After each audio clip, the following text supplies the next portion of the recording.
ہم ڈٹے ہوئے لوگ ہیں۔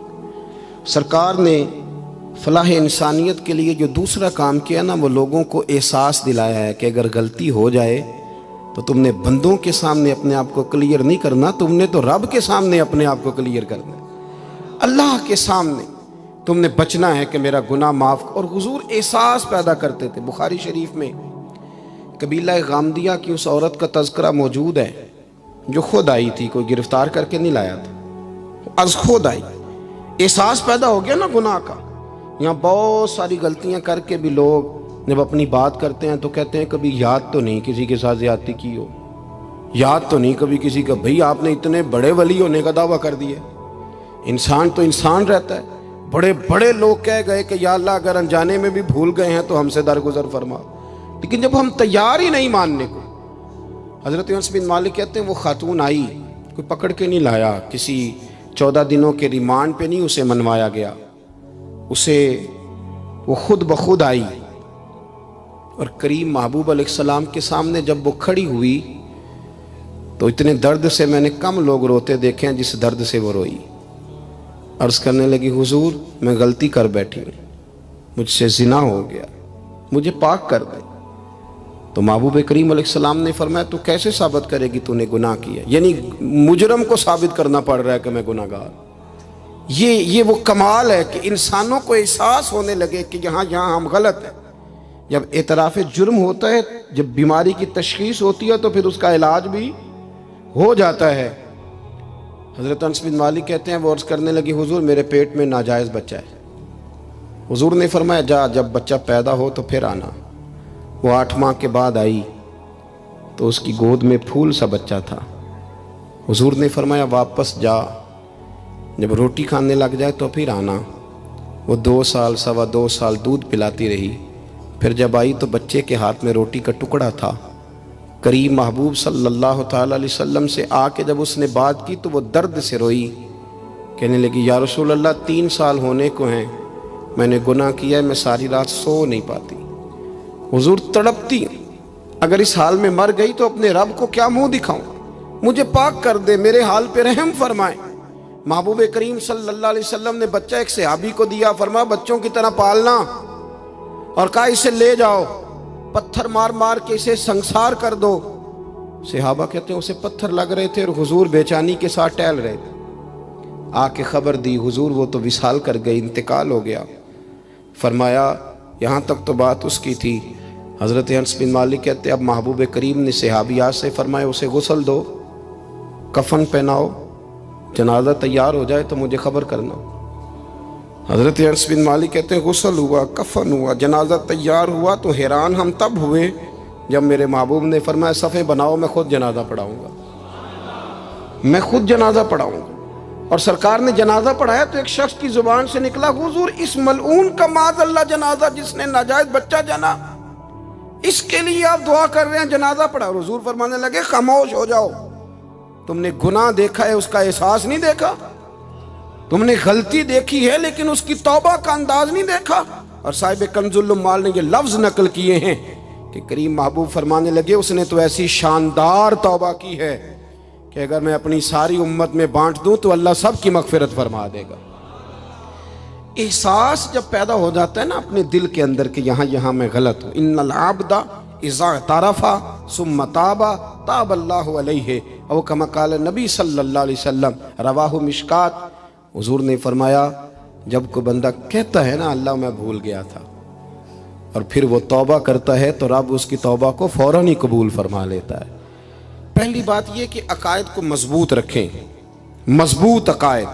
اور یہ جو آج کل ایک اور ماحول چل رہا ہے، کوئی تھوڑا ادھر کوئی تھوڑا ادھر، عقائد وہی درست ہیں جن کی تشریح شیخ عبدالحق محدث دہلوی نے فرمائی، عقائد وہی درست ہیں جن کی بابت حضرت مجدد الفسانی لکھ گئے، اور ان سب کو اگر کھلا کر کے بیان کیا تو امام احمد رضا فاضل بریلوی نے بیان کیا۔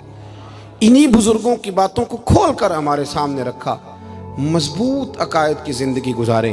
اور دوسری بات، اگر کبھی کوئی غلطی ہو جائے پھر اس کا احساس پیدا کریں، پھر اس سے توبہ کریں۔ تیسری بات جو فلاح انسانیت کے لیے بڑی ضروری ہے وہ یہ ہے کہ تھوڑا احساس پیدا کریں دوسروں کا۔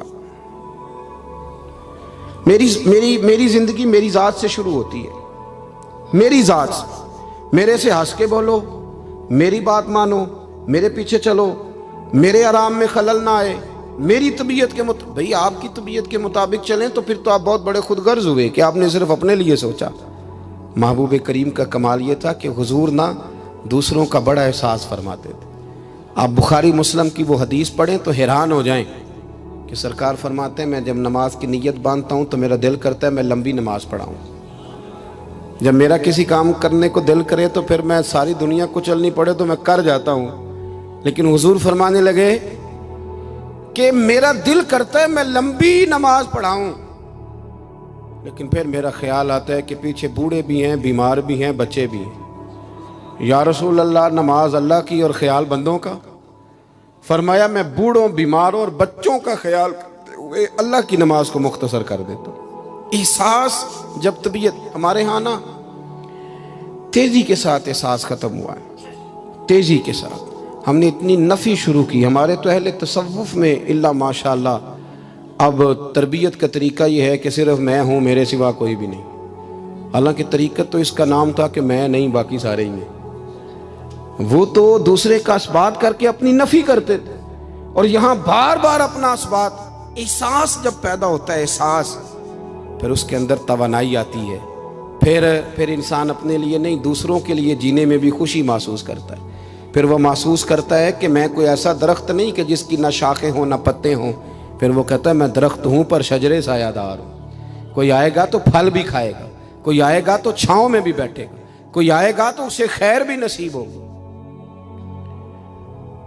طبقات ابن سعد میں ایک بڑی خوبصورت روایت ہے، حضرت عائشہ صدیقہ رضی اللہ تعالیٰ عنہ فرمانے لگیں کہ ایک دن نا نبی کریم صلی اللہ علیہ وسلم گھر میں تشریف فرما تھے اور طبیعت مبارک بڑی اشاش بشاش تھی۔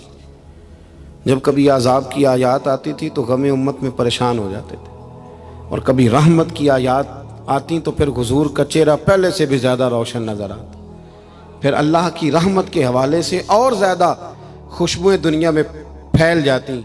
فرماتی آج بڑے حشاش بشاش تھے تو مجھے فرمانے لگے عائشہ تیرے ساتھ ایک بات کروں؟ میں نے کہا حضور میرے تو نصیب جاگ گئے، ضرور کریں۔ تو حضور فرمانے لگے تم کبھی مجھ سے بڑی راضی ہوتی اور کبھی کبھی نہ کسی اور اہلیہ کے پاس زیادہ وقت گزاروں تو دل میں بات بھی رکھ لیتی ہو۔ حضرت عائشہ کہتی ہے میں نے فوراً عرض کی حضور میری ماں مجھے روئے، میں اور آپ سے ناراض ہوں گی؟ تو فرمایا چل سن تو لینا پہلے۔ یہ احساس کی شدت، اس کو ملاحظہ فرمائی، میں سن تو صحیح۔ یا رسول اللہ صلی اللہ علیہ وسلم حکم فرمائے تو محبوب کریم صلی اللہ علیہ وسلم فرمانے لگے عائشہ تم کبھی کبھی قسم اٹھاتی ہو، اور جب تمہارے دل میں میرے بارے میں کوئی بات ہونا تو پتہ کس طرح قسم اٹھاتی ہو، تم کہتی ہو مجھے حضرت ابراہیم علیہ السلام کے رب کی قسم ہو، اور جب مجھ سے راضی ہوتی ہو تو پھر کہتی ہو مجھے محمد عربی کے رب کی قسم ہو صلی اللہ علیہ وسلم۔ حضرت عائشہ صدیقہ کہتی ہیں سرکار نے بات کی تو میں آنکھوں سے رو رہی تھی اور لبوں سے ہنس رہی تھی، اور میں عرض کر رہی تھی یا رسول اللہ آپ اتنا زیادہ خیال فرماتے ہیں؟ جملوں کا خیال، احساس کہ کوئی کیا سوچتا ہے، کیا کہتا ہے، ہمارے اندر تیزی سے وہ چیز۔ گھروں کے اندر پوری جنگ لگ جاتی ہے، اماں جی کی اور بیگم صاحبہ کی پوری جنگ، اور دونوں نے جیتنا ہے۔ اس کے اندر اب پتہ نہیں بیچارہ ہارے گا کون، ان دونوں کو جیتنا ہے۔ مساجد میں جنگ لگ جاتی ہے۔ میں تھوڑے دن پہلے میں نے دوستوں سے کہا تھا، میں نے کہا یہ جو مسجد کا صدر بناتے ہو نا، اس کا نام صدر نہ رکھو، کوئی اور رکھ لو، اس لیے کہ صدر تو سب سے بڑا آئینی عہدہ ہے، تو جب آپ صدر ہی کہہ دیتے ہیں اور اس بیچارے کا دل کرتا ہے کبھی اسمبلیاں ٹوٹنی بھی چاہیے، کوئی تبدیلی بھی ہونی چاہیے، آپ درجہ ہی بڑا اونچا دے دیتے ہو، پریشان ہو جاتا ہے، اندر رٹا بن جاتا ہے۔ ہمارے ہاں عہدوں کی جنگ ہے، لڑائی ہے۔ مسئلہ صرف یہ ہے کہ احساس نہیں۔ اگر احساس ہونے لگے پھر شوق بیدار ہوتا ہے، پھر انسان کسی کو کچھ دے کے راضی ہوتا ہے، پھر اس کا حضرت حذیفہ بن یمان رضی اللہ تعالیٰ عنہ فرماتے ہیں، یہ حدیث امام غزالی لائے اور اپنی سند کے ساتھ لائے۔